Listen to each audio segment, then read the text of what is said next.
Broadcasting live from the Business RadioX studios in Atlanta, Georgia, it's time for Atlanta Business Radio. Brought to you by OnPay, Atlanta's new standard in payroll. Now, here's your host. Lee Cantor here, another episode of Atlanta Business Radio, and this is going to be a fun one. But before we get started, it's important to recognize our sponsor, OnPay. Without them, we couldn't be sharing these important stories. Today on Atlanta Business Radio, we have Indrea Gordon with Quad Clothing Company. Welcome.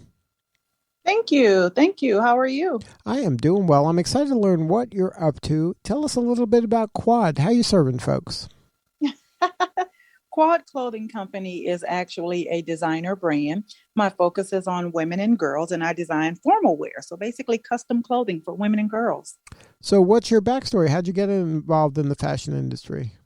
You know, I've known since I was about 9 years old that I wanted to be a fashion designer. My first sketch was in the fourth grade. I redesigned a poster that my teacher had in her room of Mickey Mouse in a wizard gown. And I thought it was just much too plain for me. So I redesigned it. And ever since fourth grade, 9 years old, I've always known this is what I would do. So now, how did you kind of continue on that path? Like, what were some of the activities you were doing? Were you designing your own clothes and actually creating them, or drawing them and then started creating them? In high school is when the journey actually kind of came to fruition. I started sewing in home ec in high school and went to college, FIDM, as a matter of fact, in San Francisco. And that's where I did all of my schooling at. And from there, it just kind of took off. I went into the hair and fashion industry. And so I would do complete looks for my customers. And that's what I continue to do for today.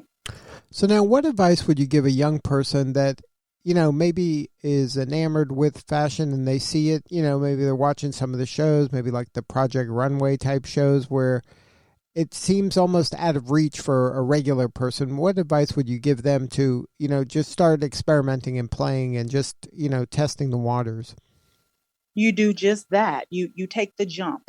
This is a rough industry, and you'll get more no's than you get yeses. You'll get more negativity than you do encouragement.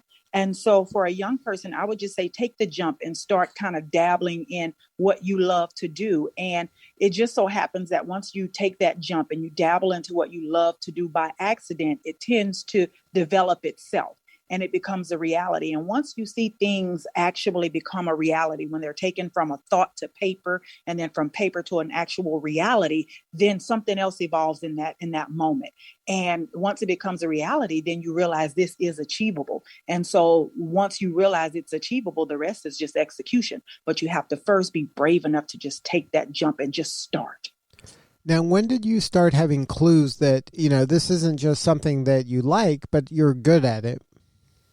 I think that kind of happened a little bit later on in my career. I didn't realize how good I was at it. You know, I used to always say I was trying to be a designer. And then my son, ironically, in the fourth grade, he had to write a report, and he did a report on me. And in that report, he said, my mother is a designer.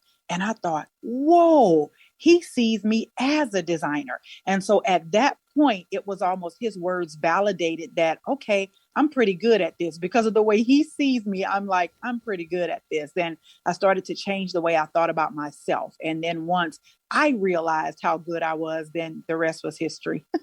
I was able to embrace it. Now, do you find that people who are in a creative industry like you are struggle with that a little bit, that confidence or that imposter syndrome, that maybe they are not good enough and that they need some outside person to kind of give them that confidence to believe in themselves? Maybe they believe in them more than the person believes themselves? Right. Absolutely. You know, as creatives, we all deal with that. You know, we get a little cold feet sometimes, and, you know, the industry is really competitive. So you do kind of have those fears that revolve around, you know, your creativity. But you have to just like in anything, you have to find your lane. You have to realize that, sometimes for designers, we think when we create, oh my God, this has never been created before. This is the best sleeve in the world. This is the best collar in the world. And then you do your research and you're like, dang, this collar was like created in 1800s. So nothing is brand new in this industry. It's just finding your lane and where you're comfortable and honing in on that, and not necessarily reinventing the wheel, but just making it niche based and really focusing in on how you can service that particular niche and those particular people that enjoy that niche. Now, when you were starting out, were you working for someone else and then you went out on your own with your own designs, or were you always kind of working on your own designs? I have always been an independent designer. And looking back, when I was in college, I had an offer to go and work for Levi. And I thought, oh, I'm going to do my own thing. Levi is so boring. Nothing changes except the color. It's just jeans. And I passed up on that opportunity. And till this day, I wish that was an opportunity that I had taken advantage of, because the road has been extremely rough as an independent designer. I would advise anyone in this industry to get under the direction of someone who knows the industry and get all the training that you could get at ground level, because I kind of had to learn everything along the way. And that was an extremely tough route to take. So now, how did you kind of land in the niche that you are in now? I've always loved pretty dresses, right? And I actually was just critiquing all the gowns for the Met Gala. It was crazy, but I've always loved glam, old Hollywood glam, pretty dresses and all of that good stuff. But more so importantly, I love what feeling beautiful does for women and girls. And I've kind of taken that aspect of it and really developed how the garment makes a person feel. And so that's what I specialize in. So although I love the pretty garments, it's really about how it makes you feel when you're wearing the garment. That's where the empowerment piece takes place. And then once you kind of capture how you would like someone to feel, then you design towards that feeling, or you design something and then you kind of work how they feel after you've got kind of a basic design? Like how do you kind of marry those two concepts? In a consultation, once I schedule a client, we have a consultation and I find out, of course, where the garment is going to be worn to. I ask questions like, what are you trying to achieve with this garment? How do you want to feel that night? Why do you think this garment will be the garment that will help you achieve that feeling? So I kind of get to know my client, and then I give them what they want, but I kind of tailor the design to what I know they really need. And, once you do that, once you understand your client and understand their desires and what they're trying to achieve, the rest is just a matter of putting it to paper. Now, you mentioned the Met a second ago. How often are your designs kind of meant for an event like that? That is what I specialize in. So if you have a special event, Quad Clothing Company is definitely your go-to person for that event. If you want to make a statement, most of what I do is geared towards, formal wear, the extravagant, the make a statement without saying a word type pieces. So although we do have ready to wear things that you can wear to the office and transition into nightwear, we really enjoy and tend to focus our efforts on Met Gala type designs. So now tell us about this upcoming Fashion Meets Food experience.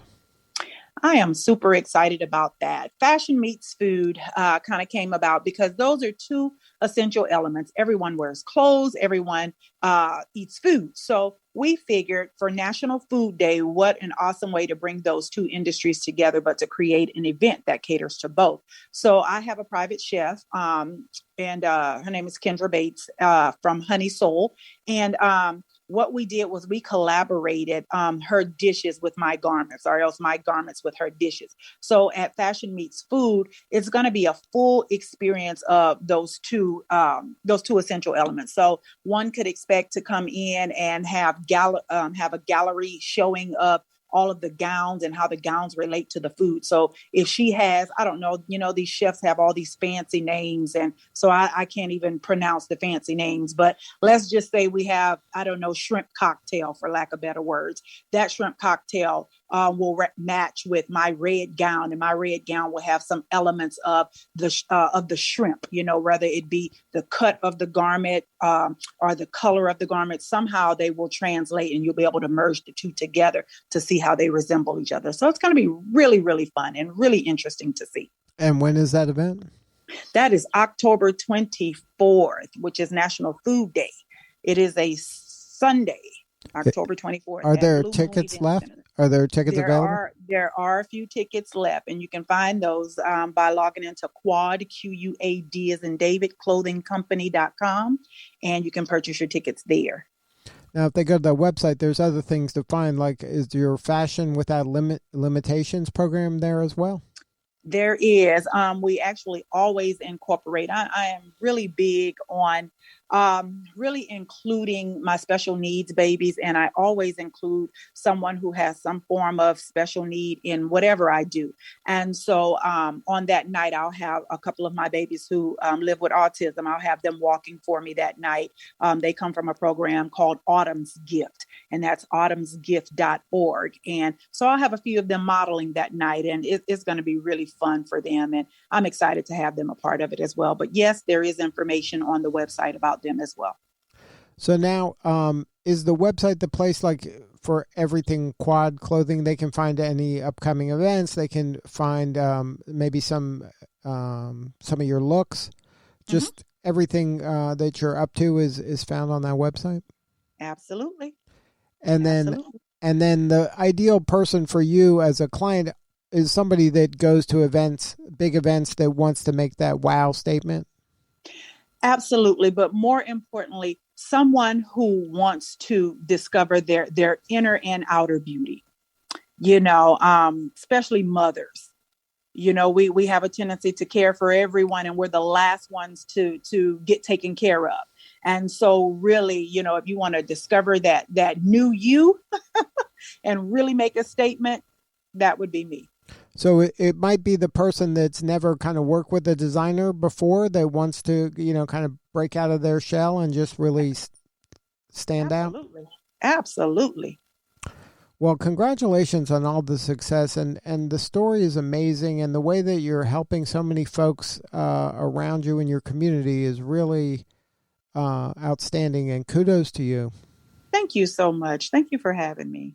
And then that website again is Quad, QUAD, clothingcompany.com. Thank you for sharing your story. You're doing such important work, and we appreciate you. No problem. Thank you for having me. All right, this is Lee Cantor. We will see you all next time on Atlanta Business Radio.